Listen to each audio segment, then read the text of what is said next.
Sir Gonareddy గారు అట్లానే Ramadevi madam గారు చెప్పారు. మనకి ఈ నరసింహారెడ్డి గారిని గన చూస్తే వారితో నాకు దాదాపు 1.5 దశాబ్ద కాలంగా వారితో పరిచయం ఉంది. అంటే ఒక మనిషి సంపూర్ణ మానవీయ విలువలతో ఎలా బతకాలి అన్నదానికి మన కాలంలో కూడా అటువంటి మనిషి ఒకరు మనతో కలిసి తిరిగారా అన్నంత గొప్ప వ్యక్తిత్వం కలిగినటువంటి వ్యక్తి. నాకు వారికి దాదాపు 30-35 ఏళ్ల వయసు తేడా ఉన్న ఒక వాత్సల్యంతో ప్రేమతోటి దగ్గరికి తీసుకొని నేను ప్రిన్సిపాల్గా ఉన్నప్పుడు కూడా వచ్చి వారు అసలు మీలో పెద్దవాళ్ళందరూ చూసింటారు, చిన్నపిల్లలు వారిని చూస్తే ఒక సినిమా హీరోలాగా ఉండేవాళ్ళు. మంచి తెల్ల చొక్కా వేసుకొని బ్రహ్మాండంగా టక్ చేసి ఒక పాఠానికి వస్తున్నారంటే ఒక సర్వేపల్లి రాధాకృష్ణన్ వస్తున్నారు, ఒక అబ్దుల్ కలాం వస్తున్నారు అన్నట్టుగా చూడగానే ఒక ఇన్స్పిరేషన్ పిల్లలకి వచ్చేటట్టుగా బ్రహ్మాండంగా వచ్చేట పుస్తకాలు పట్టుకునే తీరు కూడా ఒక అద్భుతంగా ఉండేది. ఆయన క్లాస్ రూమ్లోకి వస్తున్నారంటే పుస్తకాలు ఇలా పెట్టుకొని వచ్చేవాడు. మేడం ఇన్నేళ్ల నుంచి చెబుతున్నారు కదా పాఠము అని అంటే, పాఠం చెప్పడానికి వచ్చే ముందు శ్రద్ధగా ప్రిపేర్ అయ్యి నోట్స్ ఎల్లో పేజెస్ ఉండేవి. నాకు బాగా గుర్తు, ఆయన ఉన్నంతకాలం ఆ yellow colour page letter head ప్యాడ్లో నోట్స్ రాసుకొని వచ్చేవాళ్ళు. నిజానికి చాలామంది అనుకుంటాం మనం బ్రహ్మాండంగా చాలా ఏళ్ళ నుంచి పాఠం చెప్తున్నాం, చెప్పిన పాఠమే చెప్పడమే కదా అని. కానీ ఏ రోజు కూడా ఆయన చెప్పిన పాఠం చెప్తున్నాను అన్నట్టు కాకుండా ఈరోజే కొత్తగా చెప్తున్నాను అన్నంత శ్రద్ధగా ప్రిపేర్ అయ్యి వచ్చేవాడు. అట్లాగే నేనే ఇందాక గోనారెడ్డి గారు చెప్పారు బుక్స్ తెచ్చేవారు. ఆయనకి కూడా ఒక అలవాటు ఉంది, వచ్చేటప్పుడు బుక్స్ తెచ్చేవారు. క్లాసులో పిల్లల్ని ఏదో ఒక సులభమైన ప్రశ్నే వేసేవారు. ఎస్ నువ్వు ఇది గెలుచుకున్నావు అని బుక్ ఇచ్చేవాళ్ళు. అంటే ఆయనకి వాళ్ళకి ఇవ్వడానికే తెచ్చారు, కానీ ఉచితంగా ఇవ్వడం ఆయనకి ఇష్టం లేదు. అందుకని నేను ఇది ఒక ప్రశ్నకి సమాధానం చెప్పి గెలుచుకున్నాను అన్న ఒక భావనని వాళ్ళల్లో తీసుకొని వచ్చి ఆయన ఆ పుస్తకం ఇచ్చేవాడు. అట్లా తెచ్చిన పుస్తకాలన్నీ ఒక్కొక్క ప్రశ్న చెప్పి అందరి చేత వాళ్ళ చేత చెప్పించేవాళ్ళు. అవన్నీ అయిపోతే పెన్ను కూడా తీసి ఈ పెన్ను 10 ఏళ్ల నుంచి వాడుతున్నాను, ఇది నువ్వు గెలుచుకున్నావు, జాగ్రత్తగా దీన్ని వాడు అనేవాడు. అంత గొప్పగా ఇన్స్పైర్ చేసేటువంటి వ్యక్తిత్వం కలిగినటువంటి నరసింహారెడ్డి గారు చాలా అంటే అరుదైన వ్యక్తిత్వం అది. తర్వాత ఆ కాలేజీలోకి వచ్చేటప్పుడు అటెండర్ దగ్గర నుంచి అందరినీ పలకరించుకుంటూ వచ్చేవాడు. ఎవరు స్మైలింగ్ ఫేస్ అంటే అటువంటి వాళ్ళ లక్షణాలని మనం అందిపుచ్చుకోగలిగితే స్ట్రెస్ అంతా పోతుంది, అది గుర్తుపెట్టుకోవాలి. అట్లాగనే మేడం గారు శారదా మేడం గారు గురించి కూడా వారు చెప్తుంటారు. ఆవిడ కూడా మంచి విద్యాధికురాలు. ఆ రోజుల్లోనే బ్రహ్మాండమైనటువంటి మంచి చదువులు చదివి పిల్లలందరికీ కూడా చేసిన మన రవీందర్ రెడ్డి గారు చెప్తుంటారు, ఆధ్యాత్మిక భావాలన్నీ కూడా మా తల్లిగారి నుంచే వచ్చాయండి అని వారు సగర్వంగా అంటే ఇంట్లో తల్లి ఒక ఆధ్యాత్మిక భావాలని వాటన్నింటిని కన్నా పిల్లలకు అందించగలిగితే మన కుటుంబము సంస్కృతి ఎలా బాగుంటాయి అని చెప్పడానికి ఈ కుటుంబం అంతా కలిసి ఇవాళ తల్లిదండ్రులని స్మరించుకునేటువంటి ఒక గొప్ప దీన్ని మనం ఇవాళ చూస్తున్నాం. అట్లాగనే ఇవాళ పర్యావరణం సమాజంలో ఈ ప్లాస్టిక్ ప్రభావం దాని మీద పిల్లలు రాసినటువంటి స్క్రిప్ట్స్ చూసాం. అప్పటికే ఆయా పాఠశాలల్లో వాటిని పరీక్ష పెట్టి వాటిల్లో నుంచి మెరుగైన వాటిని తీసి మా దగ్గరికి పంపించారు. అన్నీ అద్భుతంగా ఉన్నాయి, మంచి మంచి కొత్త ఆలోచనలతో రాశారు. సరే అక్కడక్కడ కొంతమంది ఇంటర్నెట్ చూసి చూసి రాయమన్నా రాయలేని పరిస్థితుల్లో చాలా చోట్ల ఉన్నారు. అది చాలా గమనించాల్సిన విషయం. తప్పులు చాలా తక్కువ, ఎక్కడో 1-2 తప్పులతోటి రాశారు. చాలామంది బయట ఎక్కడికైనా పోయినప్పుడు అంటుంటారు సమాజం కుళ్ళిపోయింది, యువత అంతా చెడిపోయింది, అంత నీరసమైన మాటలు చెప్తుంటారు. కానీ ఇక్కడ ఈ స్క్రిప్ట్స్ ఇవన్నీ చూసిన తర్వాత ఈ ఆలేరు మండలంలో నుంచి ఇక్కడి నుంచి వచ్చిన తర్వాత it's a ray of hope.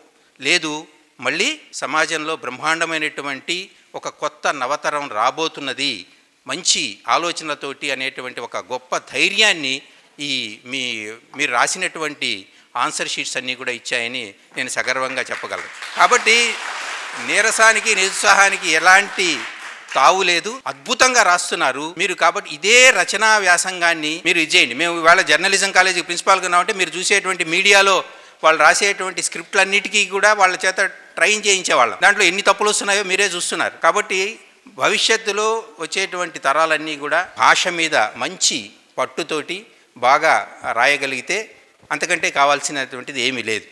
So కాబట్టి మీరు ఈ రచనా నైపుణ్యాలన్నింటినీ కూడా బాగా పెంచుకోండి. అట్లాగనే మన శంకర్ సార్ వారు బ్రహ్మాండంగా పిల్లలలో నైతిక విలువలను పెంపొందించడానికి చేస్తున్న కృషి నేను దాదాపు ఒక 7-8 సంవత్సరాల క్రితం నరసింహారెడ్డి గారితో కలిసి వచ్చినప్పుడు కూడా వారిని కలిశాను. వారిలో ఎనర్జీ ఏమీ తగ్గలేదు. పిల్లల్ని అద్భుతమైన పౌరులుగా తీర్చిదిద్దడంలో ఒక గురువు ఎలా మార్గనిర్దేశం చేయాలో వారు చక్కగా చేస్తున్నారు.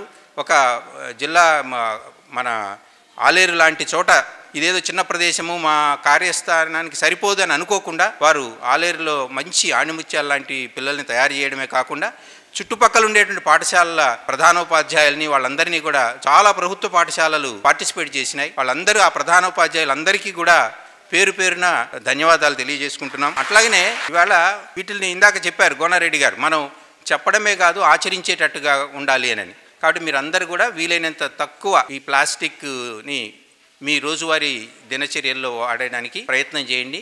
అట్లాగనే పర్యావరణాన్ని పరిశుభ్రంగా ఉంచడానికి మీరు ప్రయత్నం చేయండి. అలాగనే ఒక అమ్మాయి ఆ బాలశ్రీదేవి అక్షరాలు చూసి నేను కింద పడిపోయినంత పరిస్థితి వచ్చింది నాకు. అంటే అసలు ఇవి అక్షరాలా లేకపోతే ఏమన్నా ప్రింట్అవుట్ తీశారా అని అనుమానం వచ్చింది నాకు. నేను తర్వాత ప్రింటింగ్ రంగంలో దాదాపు 4 దశాబ్దాల అనుభవం ఉన్నటువంటి నాగార్జున గారికి చూపించాను ఆసక్తి కొద్దీ. సార్ ఇది ఏమన్నా ప్రింటా చూడండి అని.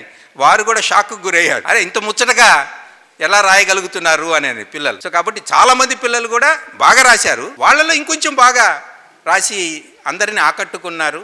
సో కాబట్టి అక్షరాలు బాగుంటున్నాయి, భాష బాగుంటున్నది, మీ ప్రజెంటేషన్ బాగుంటున్నది. కాబట్టి దీన్ని ఇలాగనే కంటిన్యూ చేస్తే మీరు ఇందాక మేడం గారు చెప్పారు, అది ఏదైనా ఎవరినైనా పిలిచి మాట్లాడమంటే నువ్వు మాట్లాడు ముందు అంట. ఇదే మాస్ కమ్యూనికేషన్లో స్పైరల్ ఆఫ్ సైలెన్స్ థియరీ అని చెప్తుంటాం. దాన్ని ఎక్కడో చోట బ్రేక్ చేయాలి. అదే మేడం గారు ప్రసంగవశాత్తు ఒక పీజీ లెవెల్ పాఠం ఇక్కడ ఒక యూనిట్ చెప్పేశారు. అక్కడ దాంట్లో స్పైరల్ ఆఫ్ సైలెన్స్లో ఎక్కడో చోట అడుగుతుంటే ఎవరో నువ్వు కానీ అంటే ఏదో ఒక అభిప్రాయం చెప్పడానికి ఒక బ్రేక్ ఎక్కడో ఒక చోట రావాలి. ఎవరో ఒకరు ఆ బ్రేక్ చేసి మొదలైతే ఇంకా అందరూ దాని గురించి అవునవును నేను కూడా చెప్పాలనుకున్నారు, మీరు అదే చెప్పారని మొదలవుతుంటుంది. సో కాబట్టి మీరు అదంతా వదిలేసి అద్భుతంగా ఏదో ఒక టాపిక్ తీసుకొని మీరు మాట్లాడండి. అట్లాగనే గురువులు కూడా మీకు బాగా మంచి మార్గనిర్దేశం చేస్తున్నారు. ఎప్పుడైనా సరే ఆ గురువులని మీద విశ్వాసం ఉంచి మీరు వాళ్ళని ఫాలో అవుతూ జాగ్రత్తగా వాళ్ళని మీకు తెలియని విషయాలు అడుగుతూ ఉంటే వాళ్ళు చెప్పడానికి మీకు ముందుకు వస్తారు. కాబట్టి మీకు తెలియని విషయాలను వాళ్ళని అడిగి తెలుసుకుంటూ మంచి ఒక ఉజ్వలమైన భారతదేశాన్ని నిర్మించడానికి మీరందరూ మనం అనుకుంటున్నాం 100 ఏళ్ల పండుగ జరుపుకునే నాటికి మీరందరూ పెద్ద ఉద్యోగాల్లో పెద్ద హోదాల్లో ఉంటారు. అట్లాగనే నరసింహారెడ్డి గారు చేస్తున్న కృషిని మీరందరూ ఇవాళ గమనించారు. కాబట్టి మీరందరూ పెద్దవాళ్ళై ఉద్యోగాలు చేసిన తర్వాత మళ్ళీ మీ గ్రామాలని మీరు మర్చిపోవద్దు. మీరు మళ్ళీ మీ గ్రామాలకు వెళ్ళి ఆ గ్రామాలలో ఇట్లాగనే సేవా కార్యక్రమాలు చేయాలి అన్న స్ఫూర్తి మీకు ఇవాళ కలగాలి. కాబట్టి మళ్ళీ మీరు పెద్ద ఉద్యోగాలు చేసిన తర్వాత వెళ్ళి చూడండి, అమెరికా నుంచి వాళ్ళ అబ్బాయి వచ్చారు.